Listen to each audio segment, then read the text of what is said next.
Ladies and gentlemen, welcome back to These Go to 11. Once again, I'm Nathan Bell. Joining me as always, Zach Bartles. Zach, what's going on, man? Nathan, I feel like we've met before in a dream or a dream of a dream. I think been a while. I know, dude. It has. What's it been, like 3 weeks? Oh, something like that. I don't know what that is in podcasting years, but too long. It's kind of like doggy years. It's not 1 for 7, though. I don't know. It's just a sliding scale. That's true. And it slides in the opposite direction of dogs. Like with dogs, each year counts for more dog years as you go on. But I find, at least with some of my other podcasts that are less kind of consistent as this one, every week you go by without podcasting counts for less. Yeah. Everyone's expectations go down. Well, hopefully that hasn't happened to us. But yeah, man, I mean, it's been crazy. I was sick, and initially I thought I was on the mend, and then it just came back for a second round and hit me worse off than the first. And, then you had something that was going on the second week. And so we played the one, that you did with, Mr. Poulos there. And, the funny thing was, everybody was like joking about you being sick and dying, and then everybody was worried about you actually being sick and dying. Like, and I had like texted you about like 3 different things, and I didn't hear anything from you for like, I don't know, 3-4 days, and then you responded to all of them at once, and I was like, all right, he yet lives. He is alive. Yeah, it was bad, man. And then we had Thanksgiving week, and you and I were initially going to try to do something on the weekend, but again, there was something that popped up. I think you went to Disney World or something, right? Well, but it was the weekend. Wasn't there a funeral that you were? I did have a death. I had 2 deaths in my church right before Thanksgiving. It was a real sad time. Yeah.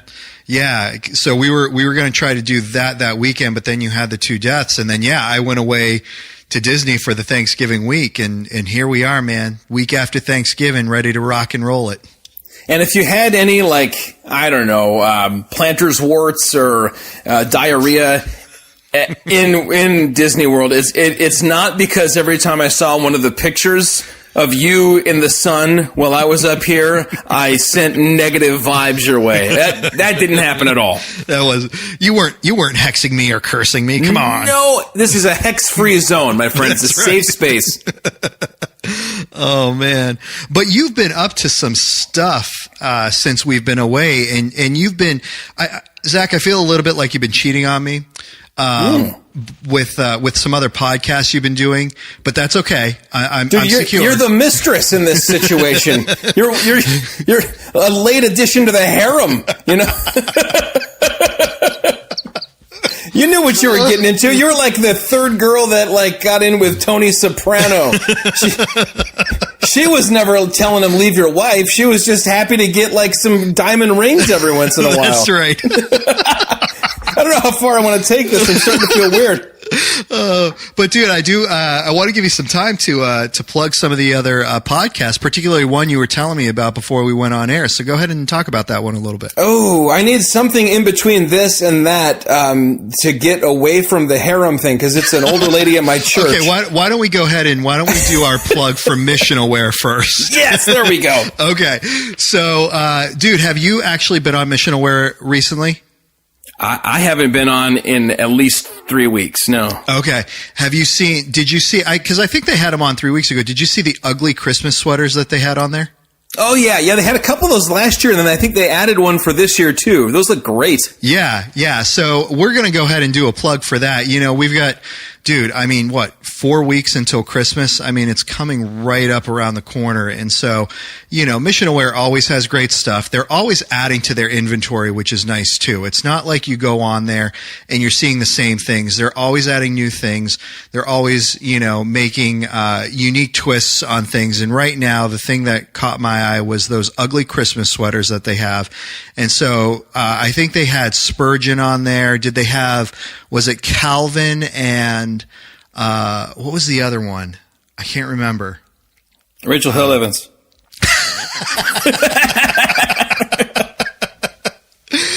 The big 3. That's the heretic line. Oh man. But, yeah, definitely go ahead and check out Missional Wear, all the great products. But if you're looking for a great ugly sweater to wear, check out what Missional Wear has. And you know, it's worth a visit over to the website to look at them and see what's going on. I am currently hitting send on a text to, one Jeff Landon at Missional Wear. Can we get a discount code for Christmas for these go to 11? Send. Nice. That would be nice, wouldn't it? That would, and it's early enough in the year that we'll put that up there and we'll plug that all month long. So, now that we've talked about Missional Wear and we've removed ourselves, so tell me about this other podcast that you were doing today. Well, so this is number 5 for me. If you go on my, and I think you should check out my website sometime soon, because basically I took everything down that was like promos or graphics or anything, and I just have 3 like narrow little columns of text. It looks like the Drudge Report, and it's just like all the feeds from all my stuff. So I got my books, I got my Twitter feed, I've got my preaching and teaching at the church, and then I got 4 different podcasts, and then I've got the blog posts, and it's all just like tiny little font, just tons of all there. Constantly updating information. And the newest one is called Mimi Reads the Bible.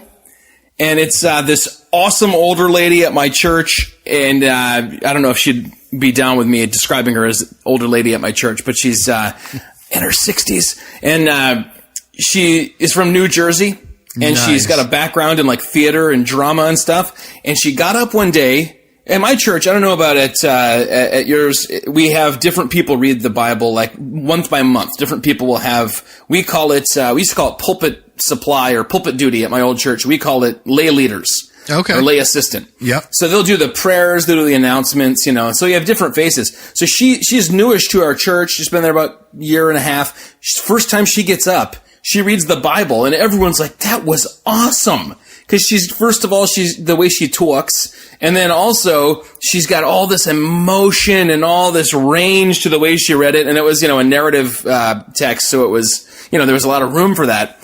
So after a few weeks of that, switched over to somebody else, and then somebody else, and I said, Mimi, we need to just do a podcast where you read the Bible, and then you and I kind of talk about it. And so we've now done the 3rd episode of that, Mimi Reads the Bible. Nice. Which you can find near the bottom of all those churning feeds on ZacharyBartles.com. Nice. I'm going to have to subscribe to that one. That sounds great. It's what it is like the opposite of the Gut Check podcast, in that everything is super earnest, and I'm at my like pastoriest. And you two aren't sitting around eating tacos and making stream soda with each other? Right. There's nothing that I'm like, should I leave that in or not when I'm putting it up? It's all very sweet. Nice. And so it's a nice breath of fresh air, I think, in the world of podcasts, where often everything is so jaded. And I think you and we have a good rapport of kind of balance of the sarcastic and then the kind of issues and serious stuff. Sure. So yeah, I'm trying to keep myself well-rounded, but only in this one tiny little sliver of an area, which is podcasts. Nice. Every other area, who cares? Right. No, I'm never been really accused of being well-rounded, man. I'm like, I drink Jolt Cola. I listen to MXPX and 2 other bands.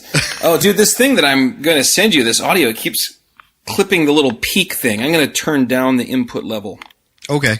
This is good radio. A little, peek behind the curtain. That's right. Check. You're actually not sounding horrible on my Saturday end. Night Live. Well, if it sounds better on this than on the file that I send you, by all means, just use the one that sounds best, I guess. All right. We'll mess around with it. All right. Sorry to do that. Back to you. No worries, man. So no, that's great. Here's the thing. You had just mentioned us and our ability to, ride the silly, the cynical, and, move into the serious. You like that alliteration there? Ooh, you could be a preacher, man. I know, right? And so what I want to do is I want to start us off on a little bit of a, this was a topic that came up on Twitter. I feel like this is going to be the most profound thing we talk about all night tonight. And that is, who would you choose to be your preacher cast for Daredevil? Yeah, and this, we got to give credit where credit is due. I retweeted something from Aaron Earls. Yes. Which is his Twitter handle is @WardrobeDoor. And he said, "Why am I just now realizing Mark Driscoll looks like Kingpin?" And there's a side-by-side. We could retweet that from these go to 11.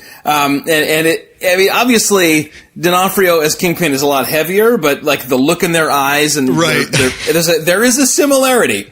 I retweeted. Then Brantley Pierce. I don't know if he listens to this program, but I know that he listens to the Gut Check. I assume that because he has good taste, he's listening here. And he writes, "So who is Daredevil, Foggy, Bullseye, Stick, and the Punisher in this equation? I feel like this could be fun." And I think you and I both agreed it also could be fun. Yes. And so we've got some work to do here, man. Some radio work to lay this groundwork for this cast. We do. Now now you sent me a huge list of the cast. So we're going to go a little above and beyond.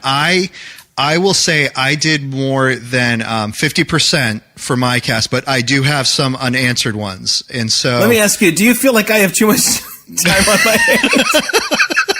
Nathan, they all came to me so naturally. It was almost a religious experience. Oh man. Oh dude.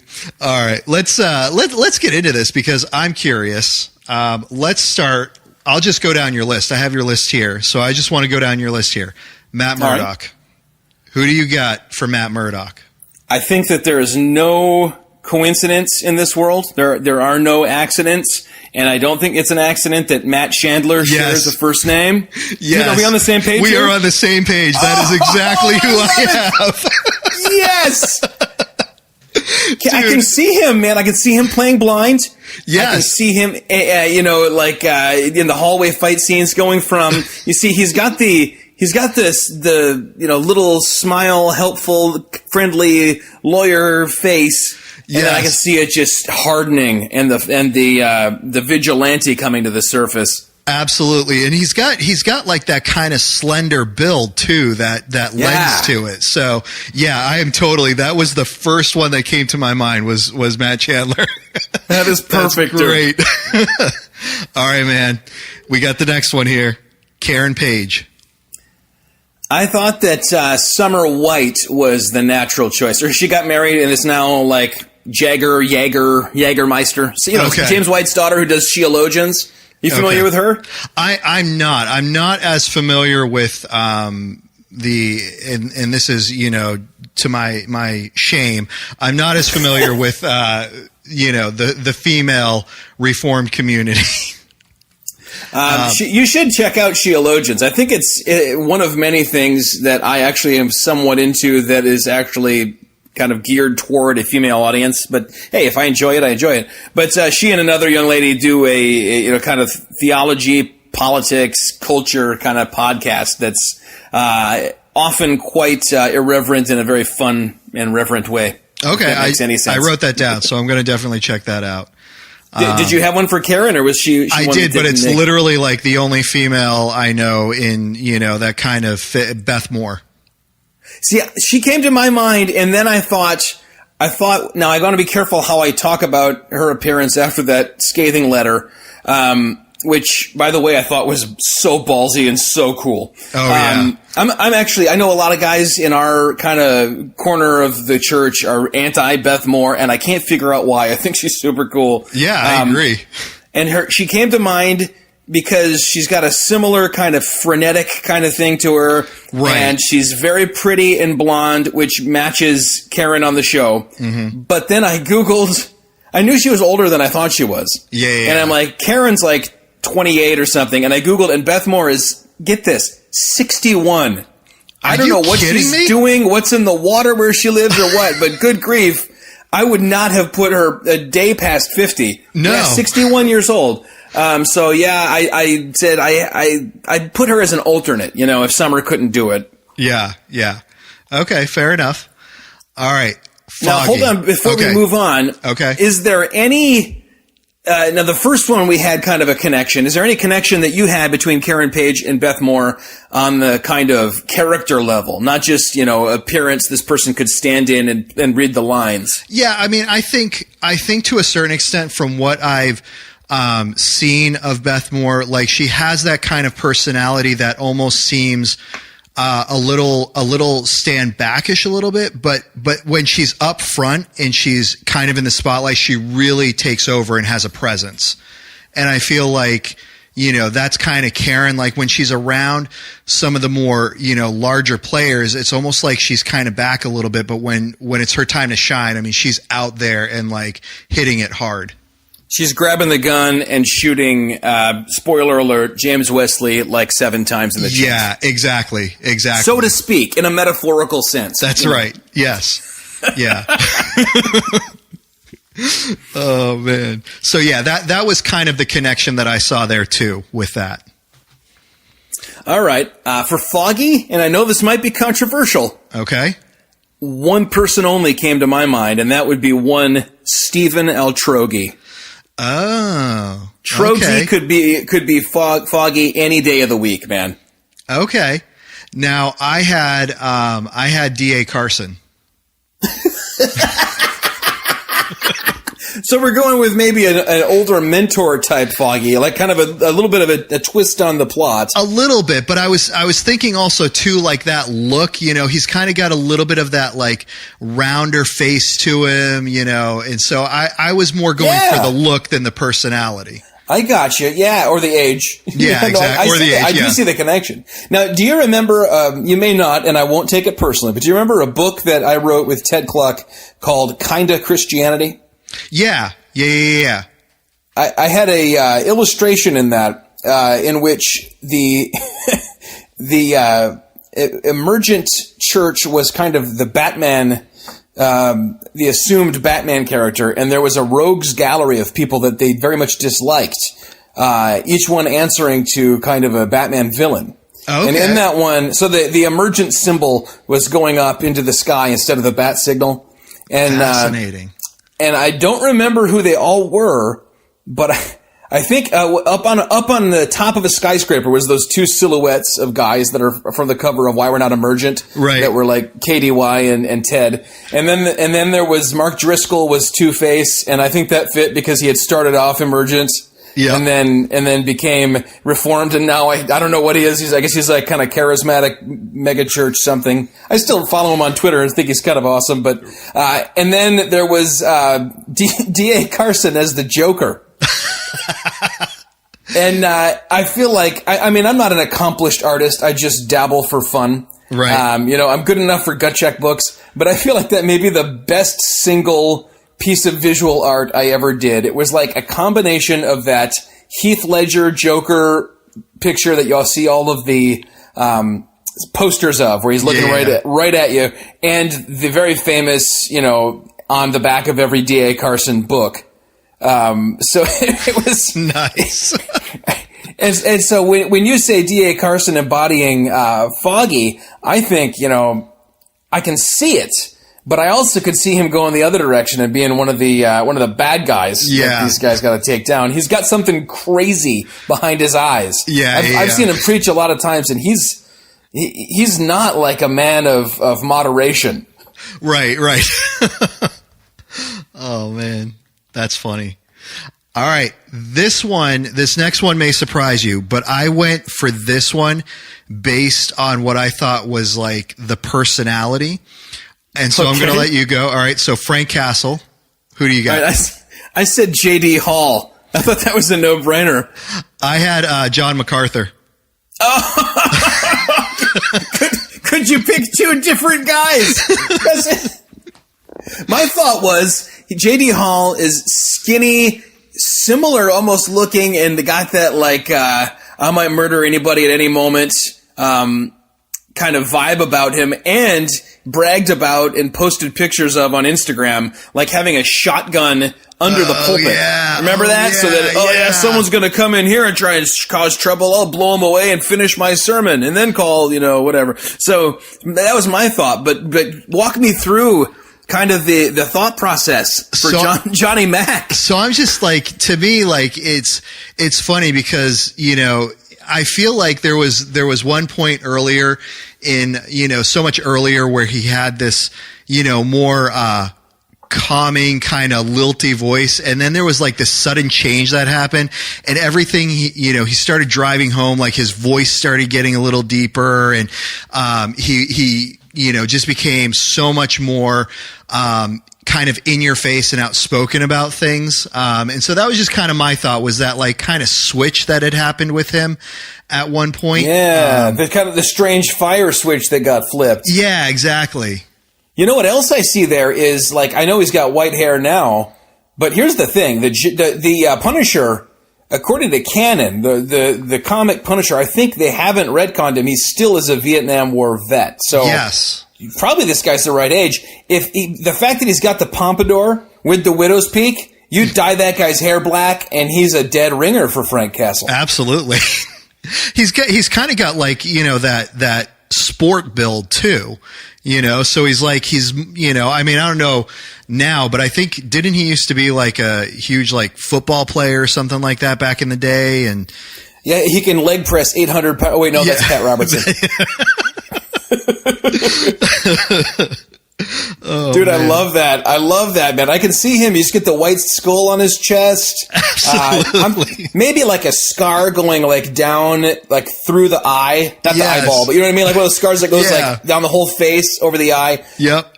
Okay, yeah, a little makeup, a little hair dye, a little costume change, and not much needed by way of like how he speaks. He got a gravelly voice and... Yeah, I can see it, man. I can't believe you sold me on this, but I'm on board. Nice.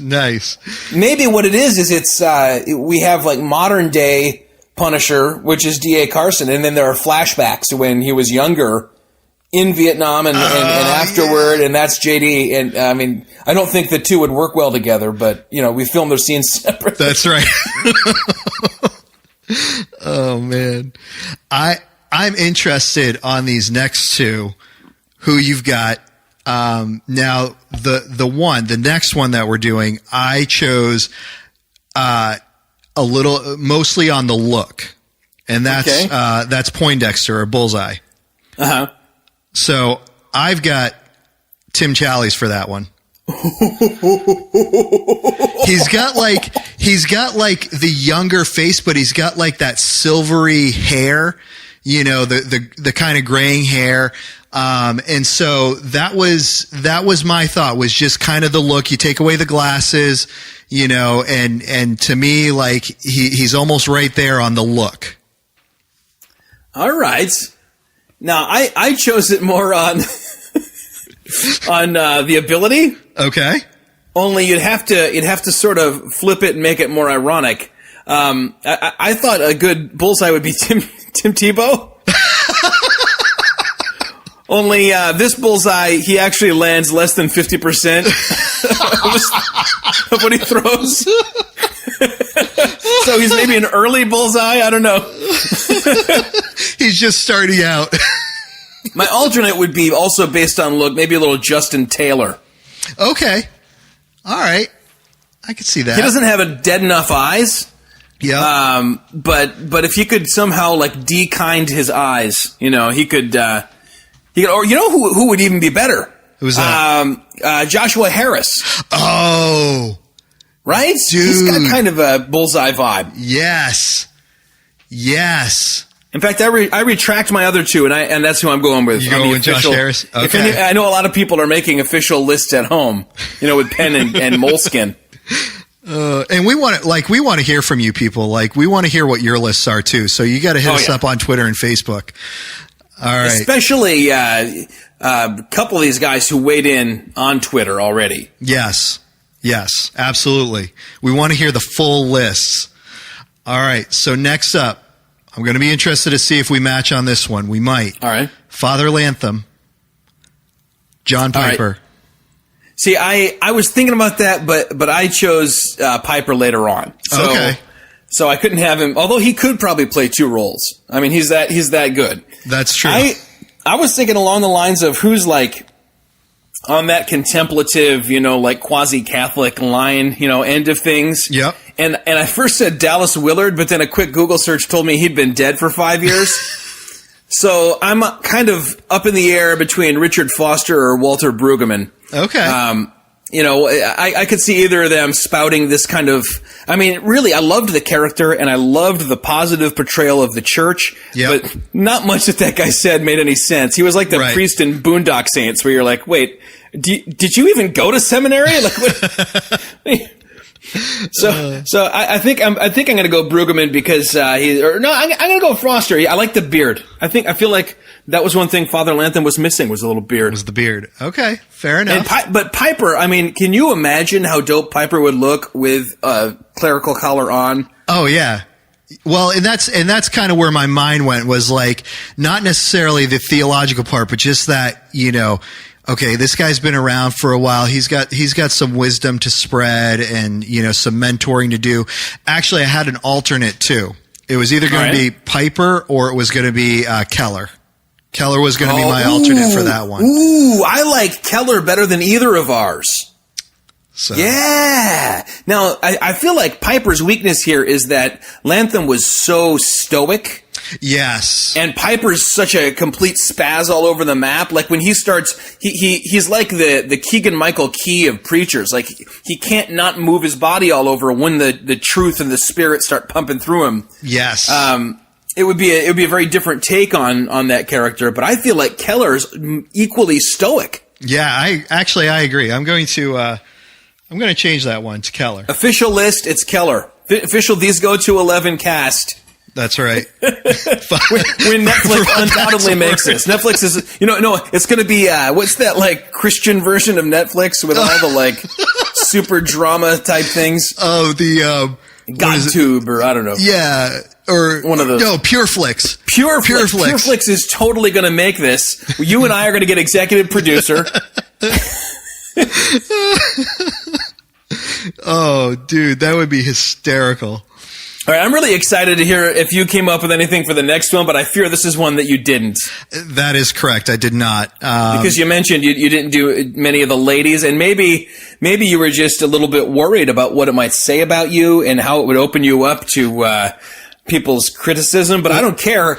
And I said that Electra, Nachios, would be played by Jory and Micah. See, and I don't know who that is. Like I said, I'm not as familiar with the females. So I feel more ashamed and embarrassed that I don't know as opposed to putting someone down. Dude, don't feel ashamed and embarrassed. Now, Jory and Micah is basically like I'm trying to put this in a metaphorical term and I can't. Let's just say she really wants to be Rachel the Held, okay? She's like, if I could get up to that, she's always tweeting like, hey, girlfriend, this, the other thing. She wrote a book like Breaking the Glass Steeple, which honestly is like the most mixed metaphor I've ever heard in my life. And so like where Electra is dangerous because she's been trained by the hand and she kills a lot of people, Jory Micah is dangerous because her theology could lead you to hell. And so, it works on that level. Gotcha. And there's an individual on Twitter that I used to find very funny who was a fake Jory Micah whose name was Jory Micah, which I acknowledge is incredibly kind of adolescent humor, but the stuff that he tweeted, and I couldn't read the real Jory Micah stuff because I've been banned, so I had to settle for his. Settle for the or parody. her. I assume it was him. I think I know who it was. It was somebody who was in the Gut Check Army. I think I know who it was. Nice. All right. What about James Wesley? This is an interesting one because there are a lot of guys an awful lot of guys, and especially like the Reformed Christian preacher world, who are medium build, brown hair. Yeah. So brown eyes. So I went on look, but this person a little bit older, I think, Paul Washer. Ooh. You see, I was on the fence thinking maybe Paul Washer is Stick and thinking he was a little too young. Okay. I could see it because there was a definite what's the word for somebody who's kind of scary. There's a certain dangerous like almost like that kind of lawyery behind the scenes look. And I don't know, something when I look at Paul Washer, that I see that, like, just kind of that behind the scenes, like, got the glasses and, the hair's kind of, trimmed all nice and neat like that. And I'm just kind of like, ooh. I feel like Washer is like Dr. Jekyll and Mr. Hyde with the preaching. And some of the time he's just so convicting and really, really hits the nail on the head, law and gospel, and then he'll come out of the blue with just this crazy, like, legalistic, self-righteous, like, and that line that everyone thinks is so baller, and, the scene stops and the rap music comes on and the pixelated sunglasses float in, and I'm like, no, man, that's not how you preach. And so he's got that kind of he seems safe, and then he might turn on you kind of guy that Kingpin would take in under his arm. That works.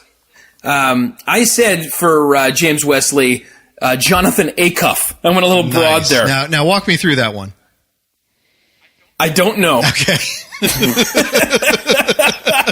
I guess just because James Wesley seems like he's kind of like the guy who gets stuff done, right? Yeah. Okay. For Wilson Fisk, and so maybe the guy who wrote the book Start, and was all tied up with the Dave Ramsey organization. He'd kind of be a natural to fill that role. Nice.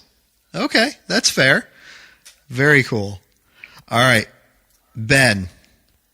Now, Ben, my first thought was there are an awful lot of really like ripped black guys in the preacher world. Yep. In the Reform preacher world, even like all of the black guys that I could think of were either like heavy or like very muscular. And then when we get to Luke Cage, that'll be great. Right. But Ben Urich, he's like that kind of nervous cigarette smoking, skinny reporter guy with all that energy. And it just hit me all at once. And you may not even know who this is. Have you heard of a guy named Wellington Boone? The name sounds familiar, but I can't picture who it is. Bishop Wellington Boone. I remember him from my days going to Promise Keepers over and over again. Okay. And I feel like he would just nail that part. If you Google him, I think you'll see what I mean. Especially my picture of him in my mind is him 20 years ago. I don't know. There's not a whole lot to draw on there. Yep. In kind of our immediate circles. Okay. Somebody just told everybody, maybe it was Driscoll. Maybe he called everybody and was like, "You need to have a 19-inch muscular neck," and they all went to the gym. And and we're not left with any skinny guys. Oh man, that's funny. I mean, I haven't seen pictures of him, but I assume even like Owen Strachan or Strahan or Straken or however you say it is probably all like abbed up and everything. Like everybody is now, except you and I. Right, I know. Oh, you are too, aren't you? No, not as much. I mean, like I'm bigger, just but I've got a stomach on me, so.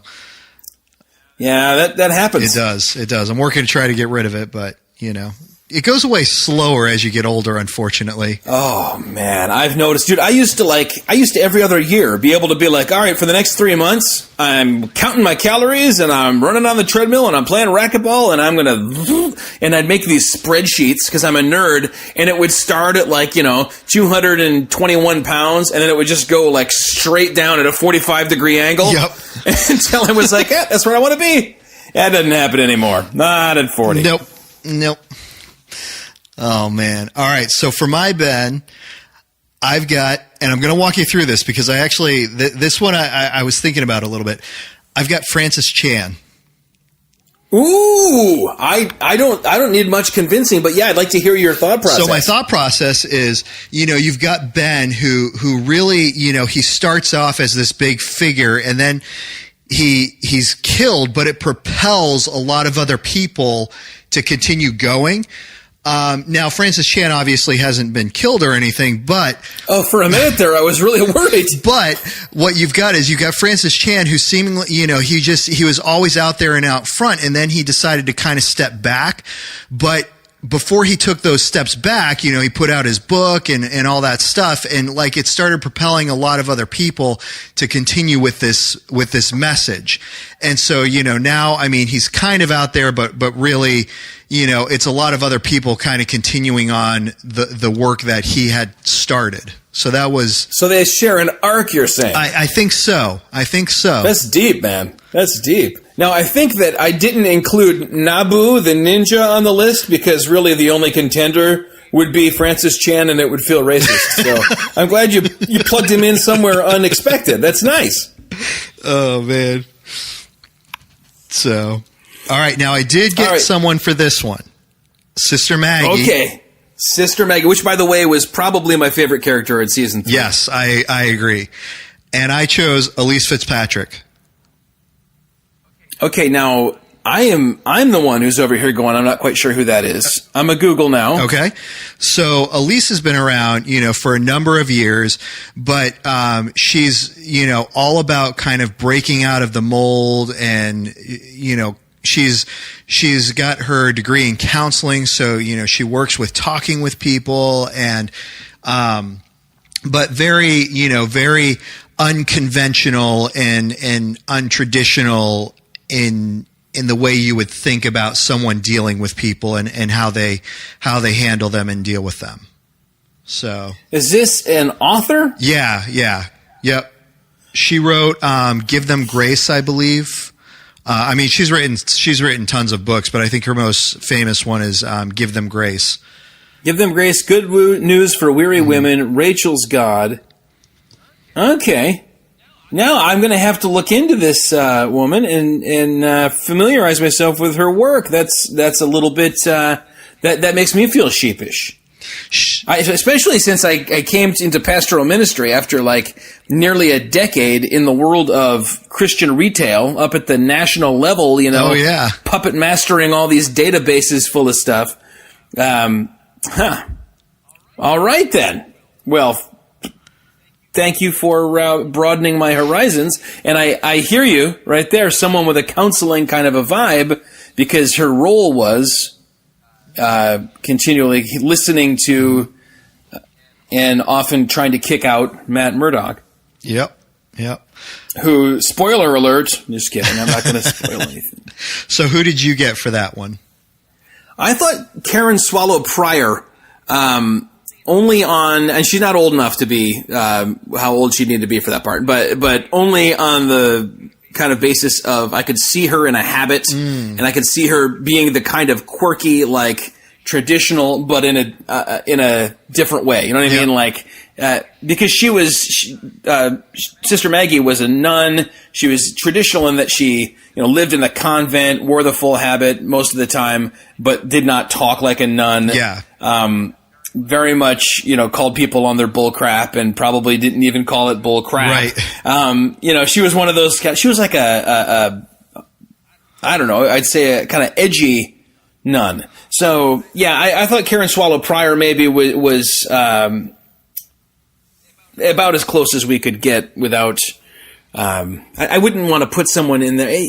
We're in a weird position where a lot of people who are prominent women in the church are wicked heterodox. Right. So, I wanted to put somebody in that habit who was solid. So there we go. Nice.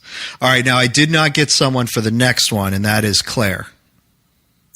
I thought Jackie Hill Perry. Oh, I did not even think of her. I know exactly who that is, and I didn't even think of her. I'd agree with that. Yeah, I'd go with that one.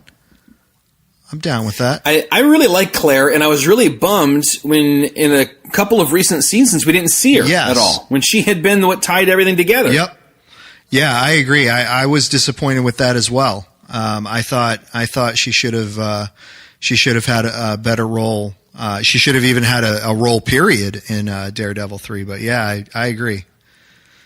Dude, did you ever see the reboot of, or I guess the big screen adaptation of Josie and the Pussycats? I did not. Should I? That is worth watching. Okay. It's got Tara Reid, who is usually, yes, annoying, but she's funny in this because she plays dumb and cute in a not overwhelming way. She's kind of background. Then you got one of these chicks from the Audis with 3 names. I think it's Rachel Lee Cook, but I may be wrong. Okay. And then also, Rosario Dawson, who plays Claire. Okay. And it is hysterical. It's one of the most self-aware movies that I've ever seen. Like somebody, in fact, on a jet on the way out to record a demo, she goes, "Why are you even here?" to one of these characters, and she goes, "I'm here because I was in the comic book." Nice. Which was that kind of self-awareness it's kind of run its course now, but that was kind of an early adopter. I thought that's a funny movie to check out. If you want like a no-brainer, it's not going to make me feel bad about the world or make me sad or require much thought, kind of popcorn munchy movie. Yep. Nice. That's great. All right, man. How about Turk? All right. So for Turk, I chose who did, I think, have a role in pretty much every single Defenders series, right? I think so.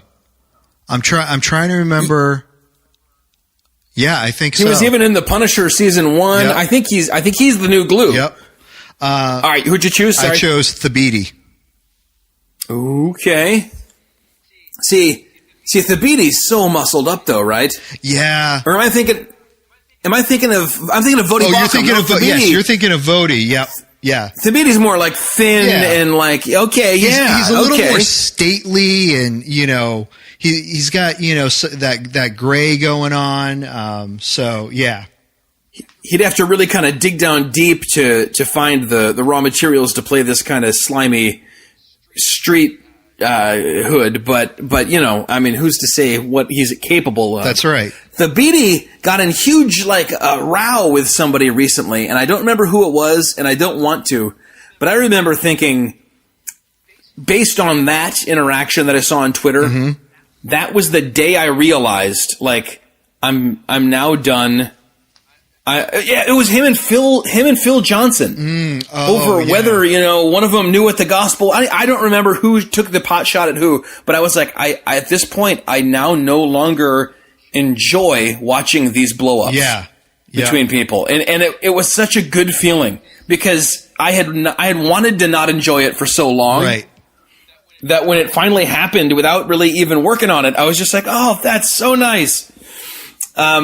So my thing for Turk Barrett, and this is going to be a little unorthodox, would be Turk, Frank Turk. Ooh, nice. Turk playing Turk. Turk playing Turk. I definitely could see Turkish doing everything that Turk does there, and I really think that he would own that part, and he'd deserve to work in.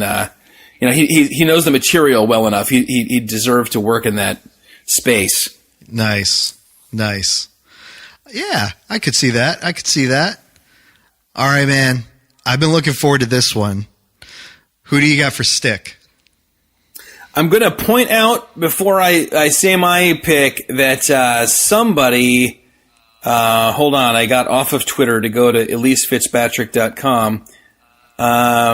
Somebody suggested, even had a picture. Louis Giglio. I saw that one. Louis Giglio, and he was holding an arrow. Yes. And I don't think it was photoshopped. I think there's actually a picture of Louis out there holding an arrow. Yes. Yeah, there it is. He's holding an arrow like he's about to throw it at someone and end them. He's got the white hair. He's got the kind of, he's not quite, to the level. Right. Of Scott's, what's the guy's name who plays him on the show? Scott Glenn as far as kind of like craggy face or anything. Right. But yeah, he's got some years on him. But I didn't go that route. I thought that it would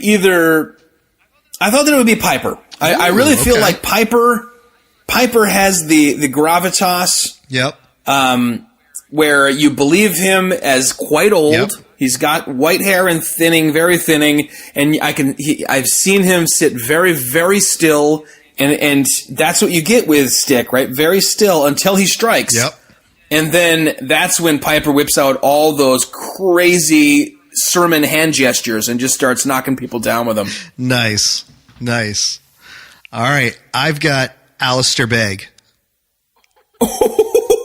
Oh, all right. Just the like the fire, and like I think he's around the right age for it, and he doesn't look it. I mean, the guy looks amazing, but he's just got that that fire to him, and he's not afraid to lay the smack down when it comes to telling somebody that they're not living up to what they should be, and so that was my choice on that one. I like it. Yeah, I feel like what we could have is kind of live stage show, like Spider-Man Enter the Dark or whatever, yes. and we could have an LA cast and a New York off Broadway cast, and we're all set. We got Piper and we've got Alistair That's Begg. right. These guys, a lot of them are retired. They don't have much else to do right now. What does Pastor Emeritus even mean? Oh man, that's great. All right, now did you come up with somebody for young Matt? Remembering that young Matt is all of about 12 years old. I know. I was thinking about your boy there, actually. Who's that? Your son. Oh, my son? My son Calvin. Yeah. Oh, okay. Calvin. So, okay. he's doing his martial arts thing, so he should have some moves by now, and a little young for the part still, but I think he could grow. I like into how it. you're kind of like raising him up to the level of these giants. That's amazing. I think the guy for that role, I've got two in mind. One would be Justin Bieber. Okay. Who's kind of entered into this whole world of important large church kind of mega church pastors. Yep. Which, by the way, everybody's like upset about this, and I can't figure out why. Yeah. Like this guy, he found Jesus, and now he wants to do stuff for Jesus, and I'm like, well, good, okay, right. Let's not do two things. Let's not like push him into the limelight as a spokesman for the church anytime soon, and let's not be jerks to him so that he feels like he's not wanted here. Right, exactly. Especially, you imagine being somebody who like all you ever are is wanted by crowds and crowds of women and fans, and then all of a sudden you're like, oh yeah, Jesus, those people are very accepting, and they're like, no, you're the worst. Yeah. Why do you have those tattoos? So you know what? Scratch that. That was snarky. I don't like that. Instead, I'm going to say Barnabas Piper. I think he could play 12. It's on now. Yes. Oh my goodness. Yes. And then you'd have that natural chemistry between Stick and young Matt, because it would actually be father and son in real life. They wouldn't have to work at it. Absolutely. Oh my goodness. Oh, dude, that's awesome. I am probably going to, well, no, I'm not. I almost just said I'm probably going to come to regret this, because they've got a larger platform than ours by a factor of some, but they'll never know. Yeah. Barnabas Piper will never. Oh, man. That's hysterical.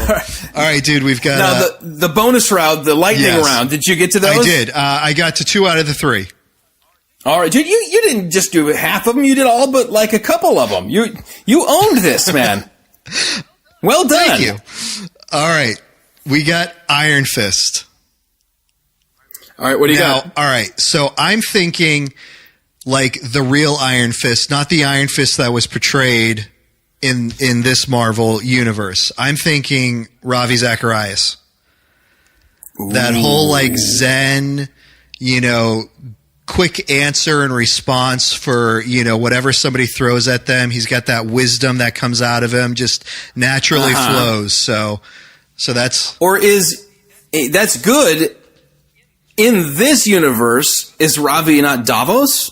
Ooh. Right? Yeah. In this universe, I would agree. Although then Davos wins, because I don't see Ravi. He hasn't lost the debate. I don't see him losing a battle either. All right. My thought for Iron Fist was based on, the first time you see him on the show, walking down Fifth Avenue with no shoes on and, tangled hair and, tattered clothes. Yep. And I was like, it's Shane Claiborne right there. Nice. Nice. In fact, Shane Claiborne also has that same dragon tattoo on his chest, but for different reasons. Oh, man. All right. Down to the wire here. Luke Cage. Yeah. Luke Cage. Who do you got? Well, my thought had originally been Doug Logan. Okay. But then I was thinking maybe, as we were just talking, not Thabiti. Vody.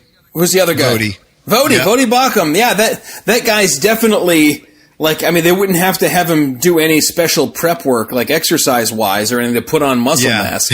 I think that he could step into that role. In fact, that's the canon. That's my what it choice. is, and that's who I have. Oh, really? Okay, all right. That's who I have. So we're beginning and ending on the exact same page. Yep. Well, there's one more, but I didn't get the last one. So Jessica Jones, who do you got? Jessica Jones. I was thinking black leather jackets, kind of torn jeans, foul mouth, and I thought naturally Nadia Bolz-Weber. Ooh, okay. Gotcha. Yeah, I could definitely see that. And it's a little known fact that Jessica Jones is also working on a sculpture of the female anatomy made out of purity rings. So there we go. She's not, but she's something she would do. That's right. So, ladies and gentlemen, that is the official These Go to 11 Defenders / Daredevil list. And like I said, we would be interested to see what you all have for us too, in terms of your list. Who would you choose? And get creative and let us know what you're thinking.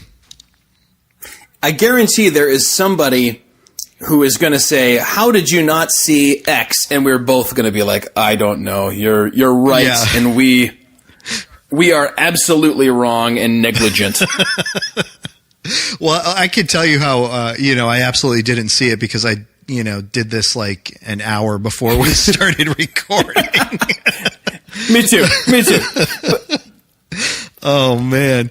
Dude, that was fantastic. That was an hour long. You know what's hilarious? Oh, man. There are a number of other pods, namely one that I just mentioned, that will often dabble in this sort of thing, but it involves sports and evangelical pastors. Not with you and I. Getting into the comic book Netflix shows. Absolutely, man. All right. Absolutely. That's our thing. That's our thing. I wish we would have had Turkish on here to weigh in. I'm going to ask him to. Yes. Maybe next week we can start the show with a little epilogue and say if he had a couple of good picks. Yes, definitely. That would be great. And next week, for all those who are listening, we are starting our Christmas episodes, and we're going to have a special call-in appearance by a Mr. Greg Dutcher. Looking forward to it. It's it's going to be our music episode that we do every year. So we insert clips and we insert whole songs to music. And Zach, you made an interesting comment when I told you about that. You were like, "Yeah, the ones that I don't like are still the same, but I could definitely weigh on the ones that I like." So looking forward to hearing some of your favorite Christmas tunes there. So. Well, Grandma Got Run Over by a Reindeer is really the only one that I play. I just play it over and over and over again. Oh man, dude, my all-time favorite is still the 12 Pains of Christmas. I'm unfamiliar with that. What is The it? 12 Pains of Christmas. Oh, you have to play it. Just YouTube 12 Pains of Christmas. Who does that? Oh man, our listeners are going to be like, "Oh, come on, you talked about this before." I don't even remember. Let's see if I can find it. This is great podcasting right here, folks. Two grown men failing to YouTube. Here we go. 12 Pains of Christmas. Yep. Here we go. Bob Rivers. Yeah. Is this a comedian? Oh yeah. Okay. I will check that out immediately following the close of the episode. Nice. And you got to tell me if it is fast becoming one of your favorite Christmas songs. All right, man, dude, this was good. Good time coming back in and podcasting with you again, and looking forward to. Glad you're alive, man. Absolutely. Me too. And I'm really glad that it didn't hit you when you were supposed to take off and go to Disney World, or while you were there. Yeah. Well, it was actually really close. We both me and my son got it.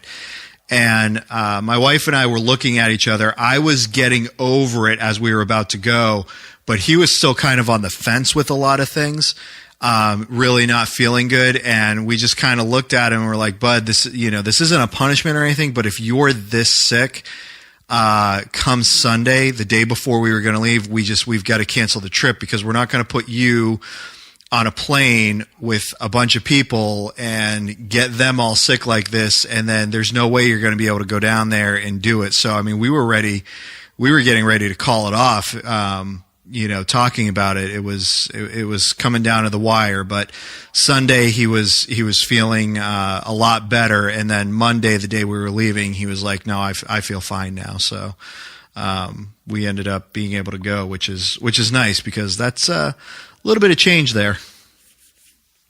Did you meet Anna or Elsa? Yes, my wife actually got pictures with them. I got pictures with Baymax, and I love Baymax. I love that movie. Yes. I love it. So I got a picture with Baymax. I have some concerns. Pound it. Dude, when I went there, my wife and I, in 2000 for our honeymoon. Oh, nice. And speaking of grown men who look 12, like nobody believed we were married. And I got the best picture. I had gone to the Indiana Jones Epic Stunt Spectacular at MGM, which is now not Hollywood MGM. Studios. What do they call it? Hollywood Studios. It's still cool. It's still there. Yep. I got the Indy hat. Nice. So I'm wearing the fedora. It was cold when we went. We left Michigan, a blizzard, and got there, and it was like 40 degrees. So I'm wearing kind of a heavier jacket, and I'm with Tigger of Pooh fame. And rather than hugging him or smiling, I've got a completely serious face, and I'm doing one of those like two-handed handshakes where you like grasp the upper arm as well. It's one of my favorite pictures of myself. That is great. I should make that my profile picture on Facebook. Meeting Tigger like he's like an uncle that gave me some extra money for college or something. That's right. Thank you, sir. Thank you. Yeah, we'll have to. I'll have to throw up some pictures from the trip onto the page, because we also got pictures. It's hysterical because my son, is a typical teenager. He doesn't smile for anything, and so we've got pictures. The movie Inside Out. Is that a yes or a no? Yeah. I love that movie. So we've got Joy with my wife Joy. I'm in the middle, and then my son's on the end with Sadness. And Sadness is just holding his hand and like petting his arm. It's great. Yep. That's good awesome. Good times.